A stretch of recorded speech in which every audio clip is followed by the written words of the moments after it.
Well, thank you very much, and thank you all for coming on such a miserable afternoon. I've actually just come down 2 flights of stairs, so I can only imagine how horrible it is outside right now.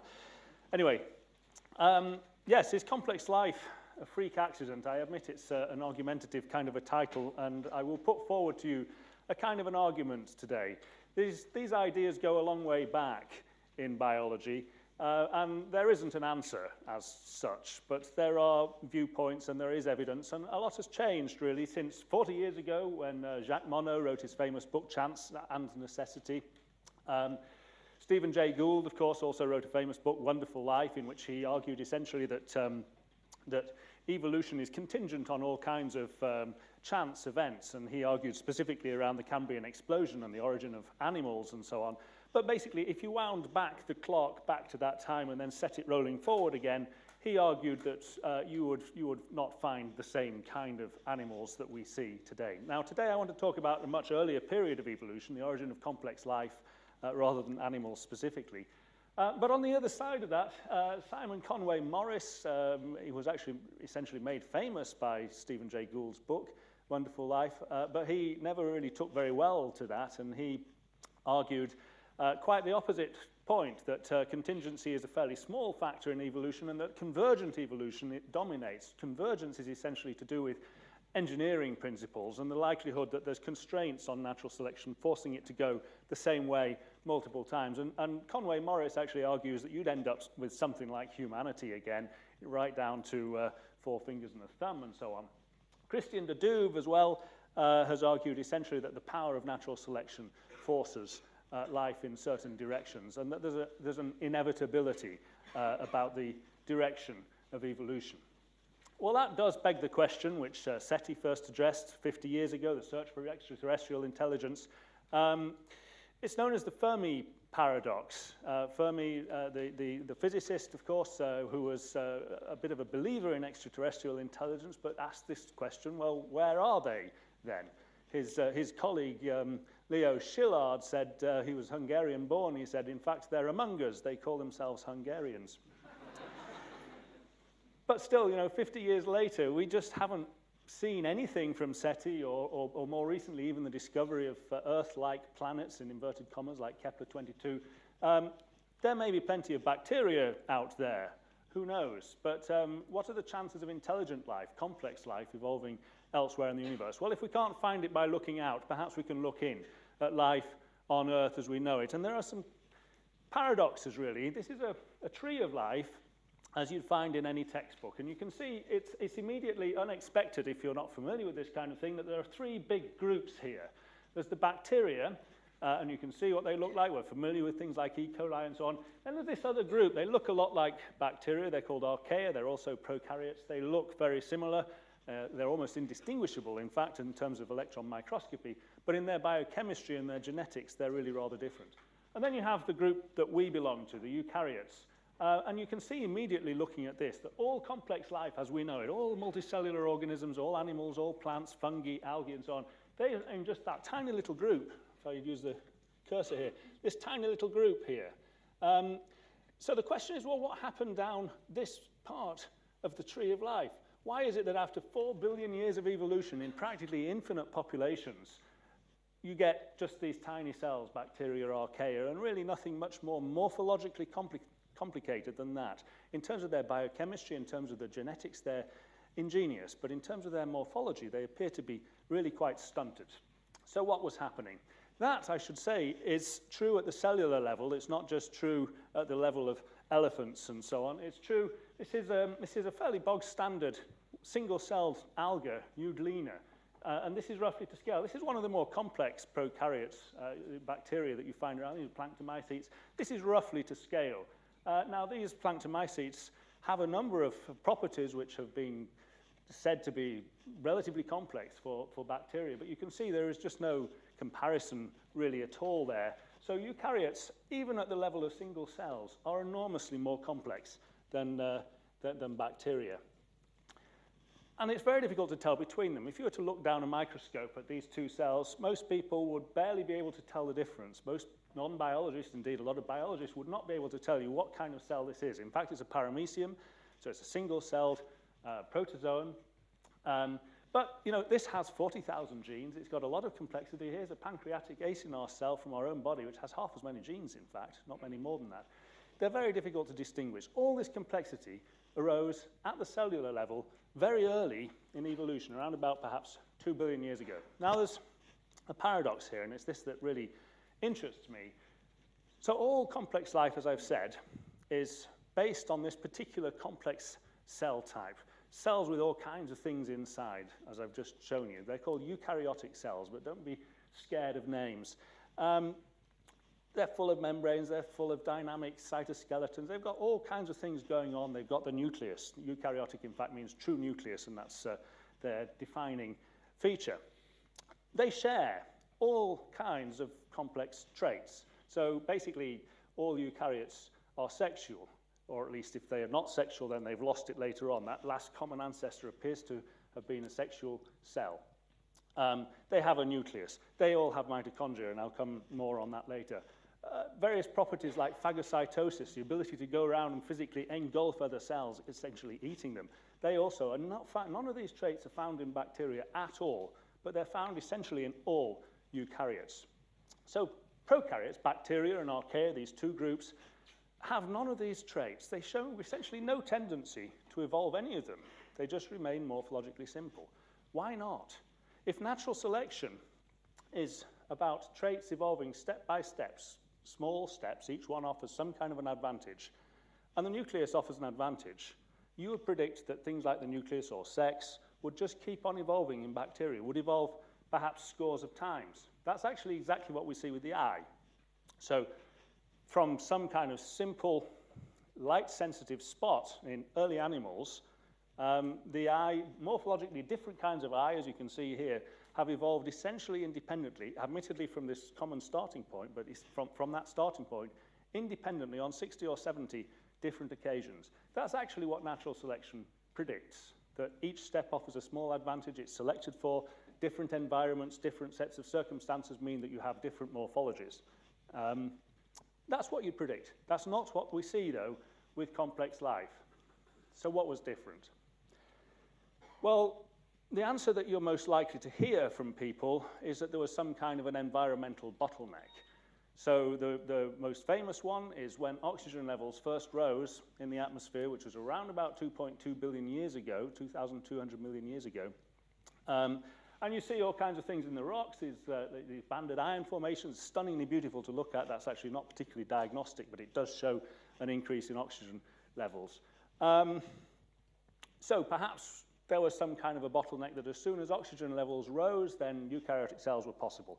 Other people, Simon Conway Morris, for example, has talked about as the oceans cooled down over time, then perhaps that was a bottleneck. Eukaryotes, for the most part, can't deal with high temperatures, so perhaps they arose as soon as they could, as soon as the ocean temperatures cooled down enough. Perhaps there was something like a snowball Earth.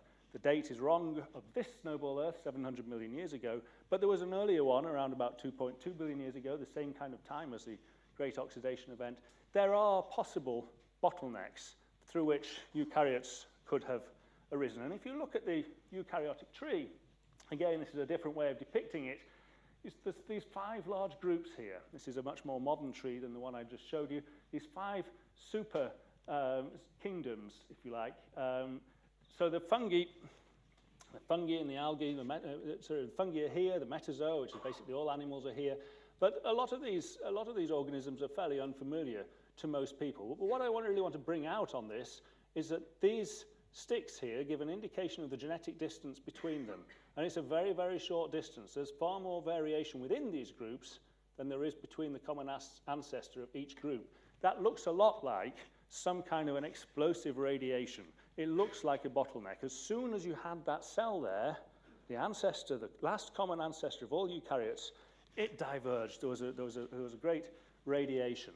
So it does look like a bottleneck, but there's different kinds of bottlenecks that you could have. It could be the environmental kind of bottleneck that I've been talking about, change in oxygen levels, change in temperatures, or it could be biological. It may be that there's something to do with the structure of bacteria or archaea and so on, which prevented them from doing it. And they got through that bottleneck as soon as something changed about the structure. So not necessarily genetic, but perhaps architectural. Well, that does seem to be the answer. And the key to all of this came with the discovery, or at least not so much the discovery, so much as this large group was pointed out by Tom Cavalier-Smith, who's now at Oxford, in the early 1980s. He called attention to this group that he called the Archezoa. And they are all morphologically quite simple cells. They're a kind of a living fossil, if you like, between the prokaryotes, bacteria and so on, and the more complex eukaryotes. And he argued that none of these have mitochondria. Now, I'll talk more about mitochondria in a few minutes, but mitochondria are basically the power plants that give eukaryotes their energy. He argued that this is a kind of a halfway house before the earliest eukaryotic cells had acquired mitochondria at all, and therefore they should give us some insight into how complex life actually arose. Well, they did. They certainly did, but not as Cavalier-Smith anticipated at all. It turns out, having spent 20 years now studying these in a lot of detail, both in their structures and also in their genetics, that all of them had mitochondria in the past, and they lost them. They became converted by reductive evolution, by specialization, into other organelles. So in the case of Giardia, for example, which is a parasite that causes all kinds of stomach upsets and so on, they've got these little organelles called mitosomes that are almost certainly derived from mitochondria. Trichomonas has hydrogenosomes and so on. Again, they appear to be tiny organelles that have derived from mitochondria. So there's several conclusions that we can draw from this. The first one is that they are genuine ecological intermediates. They really are there. There's about 1,000 species of these things. It doesn't matter whether or not they're evolutionary intermediates. They haven't been outcompeted to extinction, which is exactly what you'd predict if the bottleneck was environmental. So they're still there. It's not as if there's some change in the environmental circumstances that allow eukaryotes to flourish, and then the sophisticated ones that already exist outcompete everything else, which is less sophisticated. These things are less sophisticated, but they're there. There's 1,000 species or more of them, and they're doing perfectly well. Every one of these 1,000 species of Archezoa arose from more complex ancestors. They evolved by reductive evolution. A lot of them are parasites, and they've specialized to a particular niche, but that doesn't account for all of them. But it's an interesting thing that all of them had an ancestor that was a lot more complex than any known bacterium. In fact, it was basically from that same last eukaryotic common ancestor that was already a complex cell. And then the third point from this is that because all of them turn out to have had mitochondria and then lost them, that last eukaryotic common ancestor must have had mitochondria. And that begs the question, was the acquisition of mitochondria and the origin of the eukaryotic cell one and the same event? Now, for those who are worried by words like mitochondria, which I wrote a book on them, and I called it power, sex, suicide, trying to sex them up. And it kind of backfired on me a little bit, because people are nervous to be seen. The kind of people who want to read a book about mitochondria are usually quite nervous to be seen on the tube reading a book called Power, Sex, Suicide. And someone actually did a review of it, and they said, well, I gave up smoking on reading Nick Layton's first book on oxygen, so I approached his book on sex with some trepidation. Anyway, the mitochondria were first discovered by this guy, Richard Altman, back in 1895. And he came up with a particular way of staining them, which in fact dissolved essentially all the rest of the cytoplasm. So this is what he saw. These are his original drawings from 1895 using a camera lucida. And they really are stunning images. He thought that these were the elementary organisms, and that cells themselves and whole organisms were actually built from these elementary organisms, which he never called them mitochondria, but that's what he was looking at down the microscope.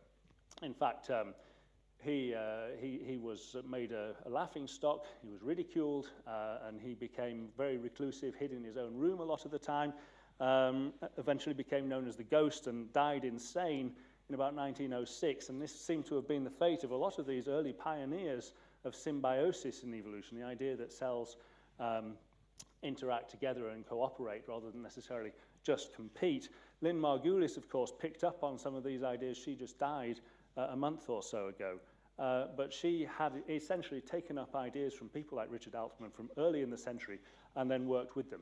Now, what I'm going to present to you today is rather different from either Richard Altman or Lynn Margulis. But what I want to call attention to is that if all eukaryotic cells have mitochondria, could the acquisition of mitochondria have been that biological bottleneck? Was Altman, in some sense, actually correct?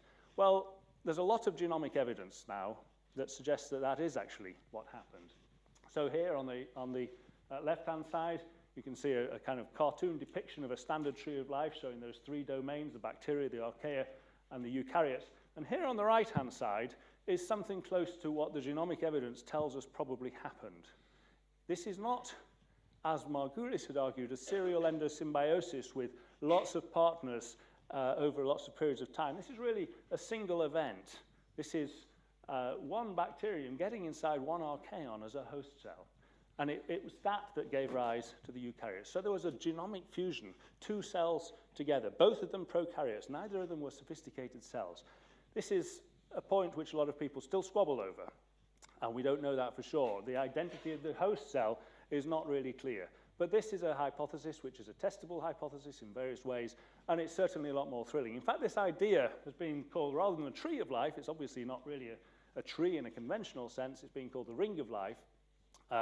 Jim Lake came up with that title. He wrote a paper which he submitted to Nature entitled One Ring to Rule Them All. And Nature accepted the paper but rejected the title, unfortunately. One issue with this idea of some kind of chimeric cell in which the host cell is a prokaryote and not a primitive eukaryote that already have the potential to go around and engulf other cells by phagocytosis is the question, well, how did a bacterium get inside an archaeon? And the answer is, well, we don't really know. But here's one example. This is actually the only example that we know of. This is obviously a very rare event. In all the bacteria that we've ever seen, these are the only bacteria living inside another bacterium. It's not an archaeon, it's a cyanobacteria here. You can just make out the thylakoid membranes in the cyanobacteria responsible for photosynthesis. These are intracellular bacteria. How they got in, nobody really knows. But this is the kind of starting point that might have been responsible for the evolution of complex life, for the origin of the eukaryotic cell. It doesn't look much, does it? I mean, what good was that, you might say? That boils down to this question, well, if these cells here are the intracellular bacteria were the ancestors of the mitochondria, which became the energy-generating organelles for all eukaryotic cells, well, what did the mitochondria do for us? A little bit like what did the Romans do for us, apart from hygiene and roads and aqueducts and so on? All kinds of advantages have been put forward for mitochondria, what they did for us. Now, I won't really go through that list in any detail, but the trouble with that compartmentalization, they offer internal compartments and so on, aerobic respiration, you can respire using oxygen and so on, protection against oxygen toxicity, or at least even swallowing up all the oxygen to protect their host cell against oxygen. None of them actually work. Bacteria could do all the same things. They can compartmentalize themselves. None of those are really a reason why mitochondria are special and different that bacteria can't do for themselves. Even the speed of respiration, which appears to be the one thing that mitochondria really do for eukaryotes, which is to say, they provide the power for eukaryotic cells to become larger. Well, if you just measure the rate of respiration, you find that bacteria respire faster, around about 3 times faster. That's per gram. And it's that per gram number that I want to touch on now because it's the wrong way of looking at it. If you consider metabolic rate per gram, which is to say oxygen consumption per gram, these are average values taken from the literature of bacteria in red here, compared with single-celled eukaryotes, in other words, algae and protists and so on, the kind of thing I've been showing you like paramecium. These are all logarithmic scales, so the units are 10-fold gaps between each unit. So this is around about 3 times the rate of respiration in bacteria compared to the average for single-celled eukaryotes. That's per gram. But if you do it per cell, you actually find that it's around about 5,000 times more energy, higher metabolic rate per cell in eukaryotes than you have in bacteria. Now, that's again, it's a logarithmic scale, so it's a 5,000-fold difference. Why? Well, simply because on average, eukaryotes are a lot bigger than bacteria, 15,000 times larger. So you end up with this 5,000-fold difference. So, okay, eukaryotes are bigger. That's what that difference is there. If you look in terms of the amount of DNA, though, you find that that difference has gone. Essentially, what eukaryotes are doing, they've become very much larger, they have a lot more energy, and they're using that energy to support a much larger genome. So in terms of the total amount of DNA, there's essentially no difference in terms of energy per megabase of DNA between the two groups. Well, what happens if we equalize for genome size? That's essentially what I've just done. If you were to consider in terms of number of genes rather than the amount of DNA, eukaryotes are able to carry around about 5,000-fold more DNA or genes than bacteria can. That, as I say, is simply because eukaryotes are that much larger. So if you equalize for cell volume as well, this is what you see.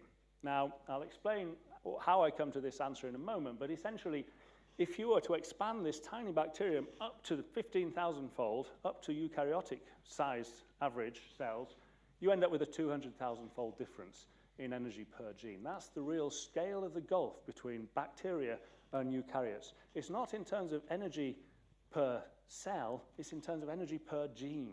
Eukaryotes have got 200,000-fold more energy per gene. Or alternatively, turn that on its head, they could support a genome 200,000 times larger. They don't support genomes that much larger, but they could in principle.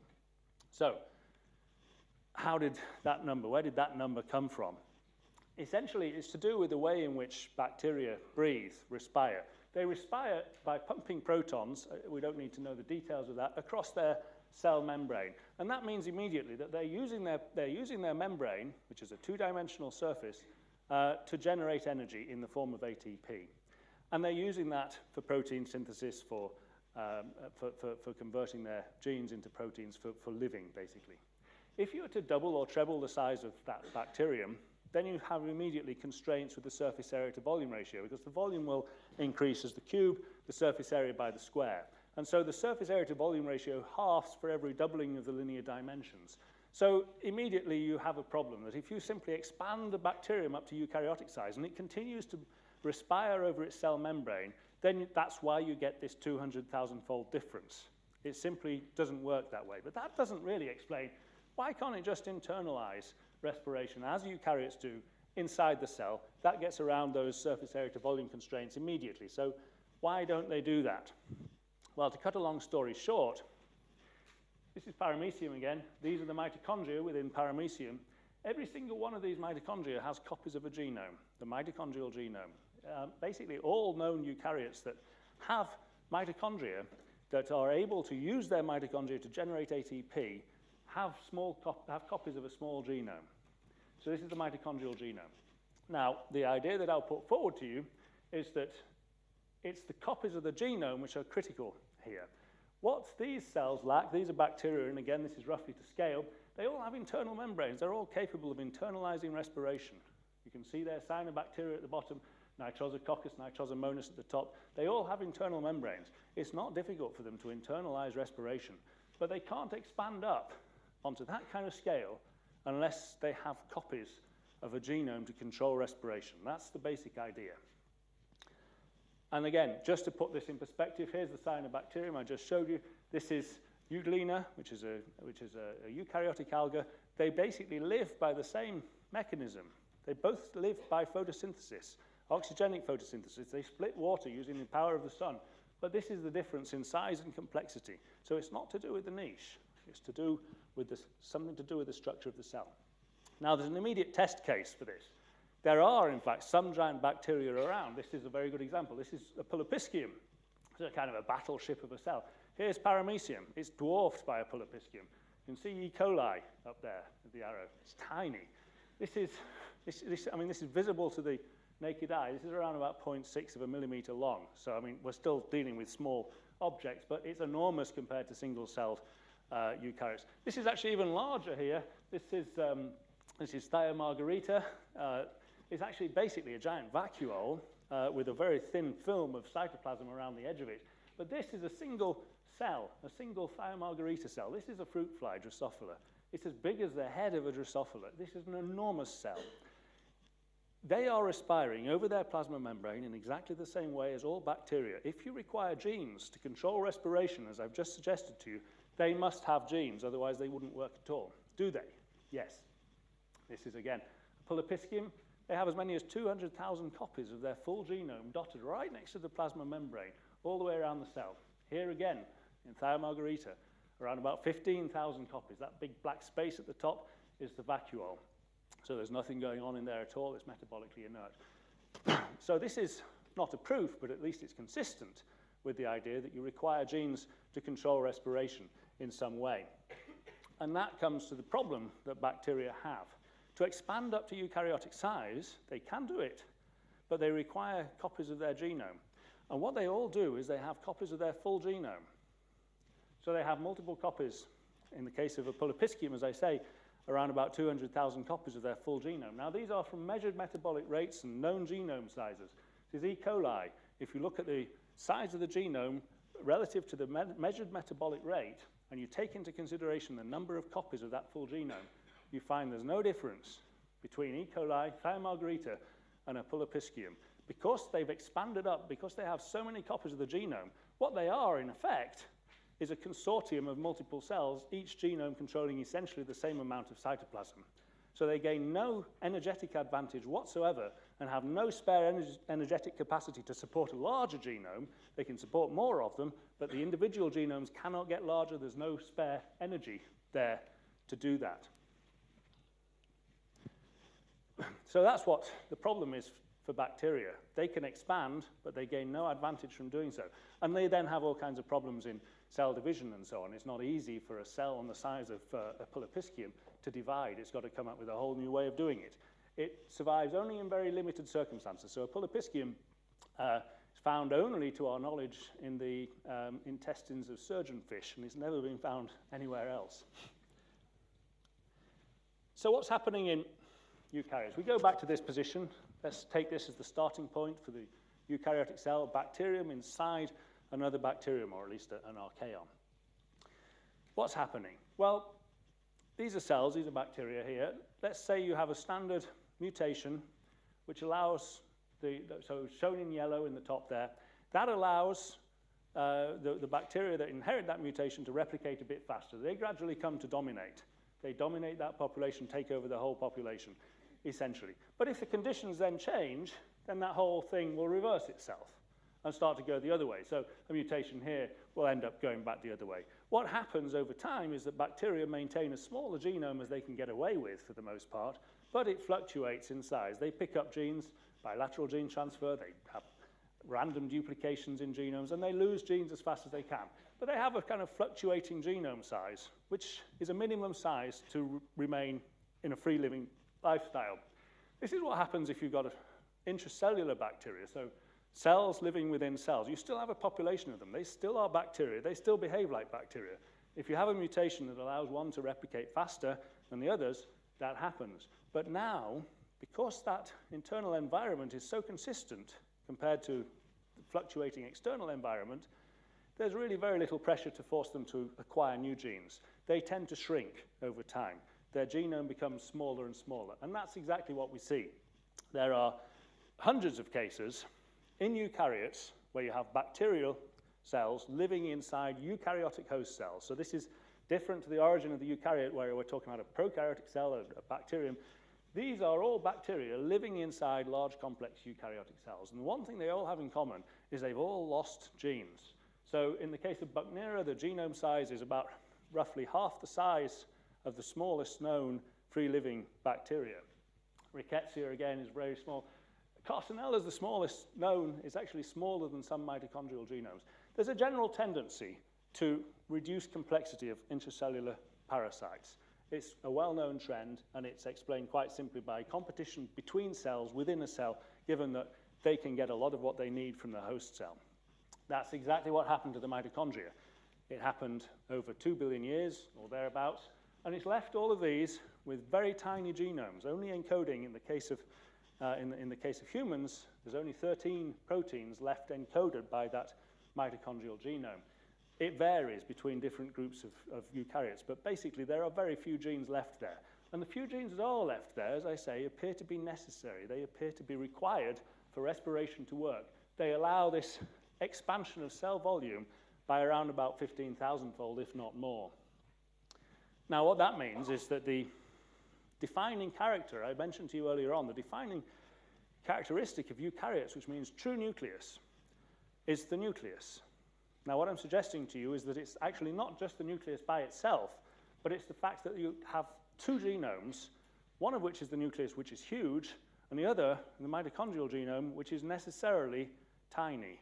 And it's the very fact that the mitochondrial genes are tiny that allows the nuclear genome to be so large. So if you were to take a kind of a random walk through a population of E. coli cells, you'll come across a similarly sized genome, nucleoid, at around about the same distance from each other as you walk through this population of cells. If you were to do the same thing through the cytoplasm of Thiomargarita here, you'll find exactly the same thing. You'll come across a similarly sized genome at a similar distance. Each genome controls a similar amount of a similar volume of cytoplasm. If you were to do that through a population of Euglena, though, what you'd see will be one enormous nuclear genome, followed by, these are the tiny mitochondrial genomes in DAPI staining. They're even smaller than that. This is just a depiction. And then as you get into the next cell, another massive genome. So what really happened is that you have multibacterial power supporting each cell. But if it was simply multibacterial power and each bacteria was not kind of pared down, there would be no advantage. It's the very fact that these multibacteria have lost pretty much everything that they had as bacteria and have dedicated their full resources to the good of the host cell, in effect, that the nuclear genome, all this multibacterial power can be dedicated to supporting a very large nuclear genome. And it's very easy to show that as well. If you take this into consideration, this is what I've already shown you here, energy per genome in bacteria.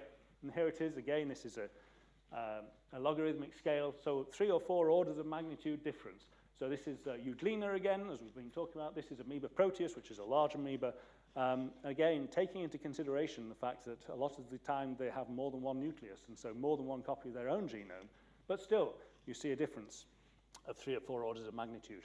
And this is, again, exactly what you see if you look across the whole kingdom. This is the genome size range for bacteria and archaea. Again, the logarithmic scale. So protozoa, protists and so on, have genome sizes around about up to 4 orders of magnitude more than the largest known bacterial and archaeal genome. The same goes for basically all eukaryotes. We're up 2, 3, 4, even 5 orders of magnitude in terms of the number of genes. And this, I think, boils down to the fact that they've got the energy to support it, simply because the mitochondria have lost their genes.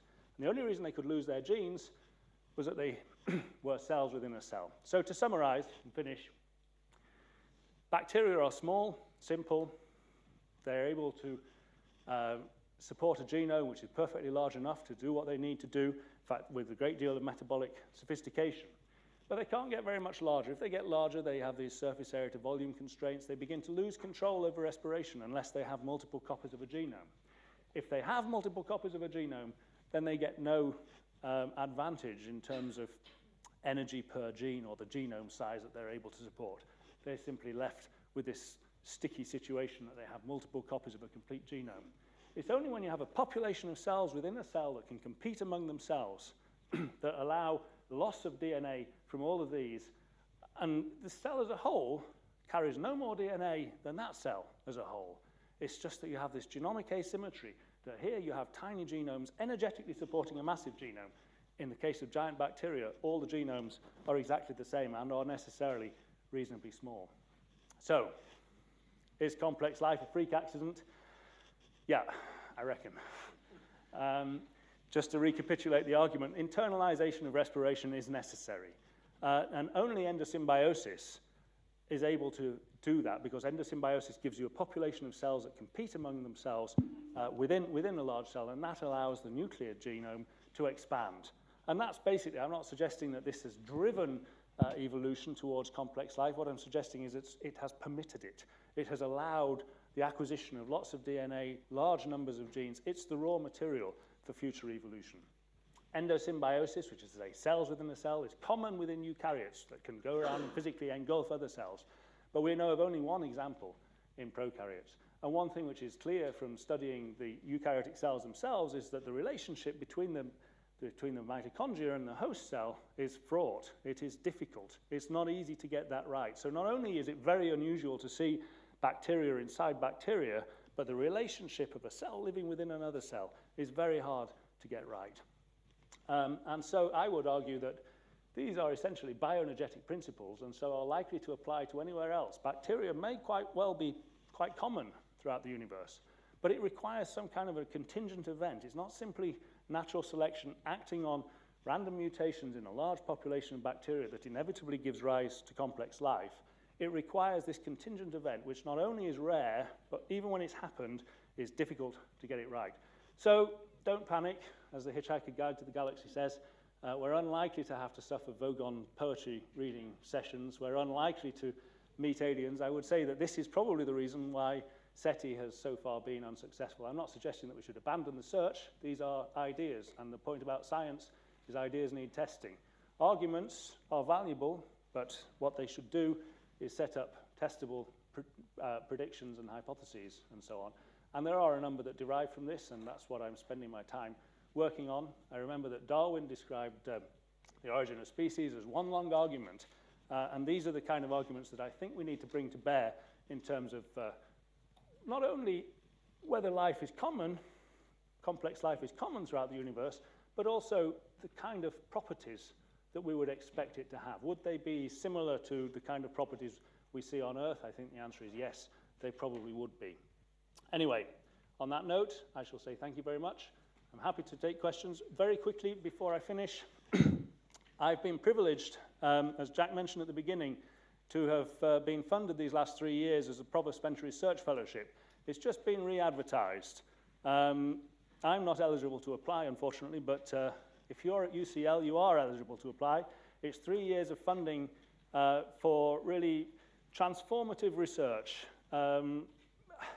Essentially, as it was put to me, big ideas that are unlikely to be funded by the research councils. So if you've got any of those, this is a wonderful source of funding to give you the freedom to think and to tackle really big questions. It's been a privilege for me. My time's coming to an end on that, but I shall do my damnedest to keep on doing the same kind of thing. If you want to apply to Don Braben, the email address there. Thank you very much.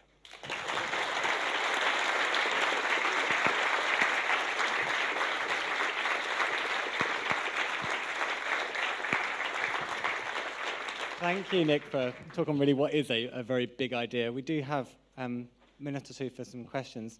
If you do have one, someone at the front, if you could wait for a microphone so that they can hear you on our online audience. Thank you. Nick, the internal structure of eukaryotic cells, it sort of follows the endosymbiosis with prokaryotic cells. Is the case for the nucleus as well? Is what, sorry? Is it the case for the nucleus of the eukaryotic cell? Was it a bacterium? Well, again, there's no agreement on that. It's highly unlikely that it was a bacterium, if only from the morphological structure. The structure of the nuclear membrane is basically a series of folded, squashed bags with pores between them. And it's not the mitochondria, the chloroplasts, and so on, have essentially a cell-like structure. The nucleus does not have a cell membrane structure at all. It's something different. It's also derived from the endoplasmic reticulum, and I would say it's not an endosymbiont.